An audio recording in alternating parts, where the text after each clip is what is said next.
시대 환경도 국민적 요구도 달라졌습니다. 국민의 안전과 삶의 질을 보장하는 사회권적 기본권, 자치분권, 시민 참여 등 새로운 시대 가치를 담아내는 새로운 국가 규범이 필요하다는 인식도 높아지고 있습니다.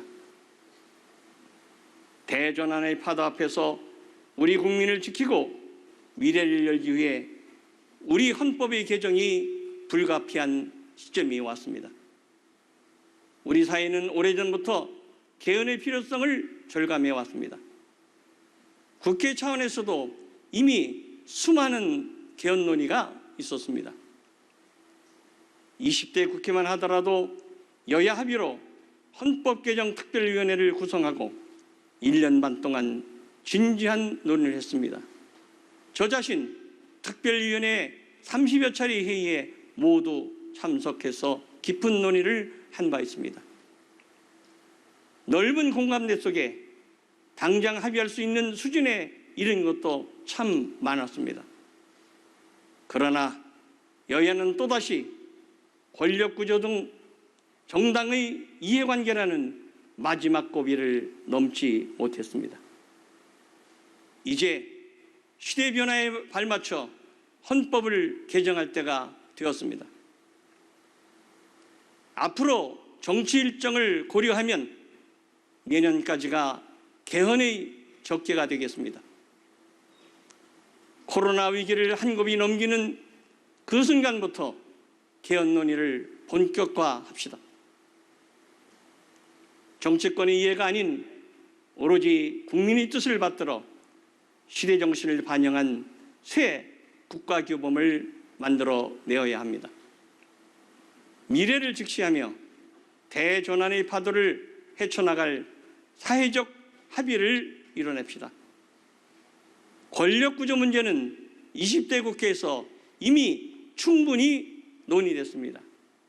이제 선택과 결단만 남았습니다. 국회가 스스로 개혁해야 할 과제도 속도감 있게 추진하겠습니다. 선거제도 개선, 국회의 자기통제 기능 강화 등 국회 개혁에도 박차를 가할 것입니다. 존경하는 국민 여러분, 2018년 남북 정상은 한반도 평화와 번영이라는 8천만 결의의 염원을 안고 역사적인 이정표를 세웠습니다.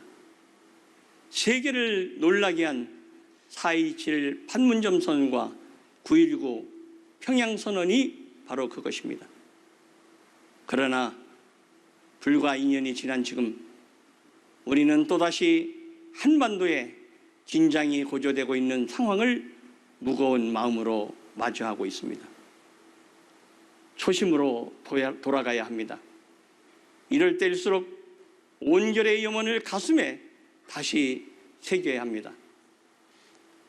한반도의 평화와 번영을 위한 발걸음은 결코 되돌릴 수도 멈출 수도 없습니다. 한반도 운명의 주체는 남과 북입니다. 남과 북이 먼저 신뢰를 회복해야 국제사회도 우리와 함께 할 것입니다. 남과 북의 국회가 그 길에 나섭시다.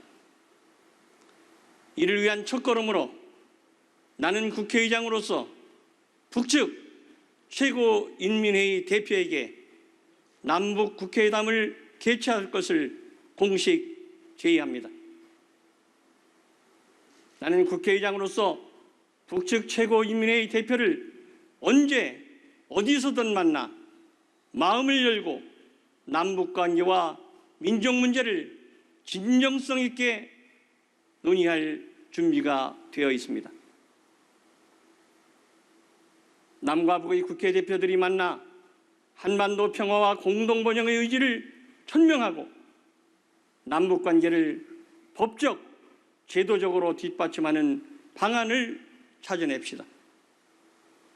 방역, 보건, 의료, 농업, 산림 분야 그리고 남북철도, 도로협력 등 민족의 안전과 공동번영에 대한 제도적 방안도 논의할 수 있을 것입니다.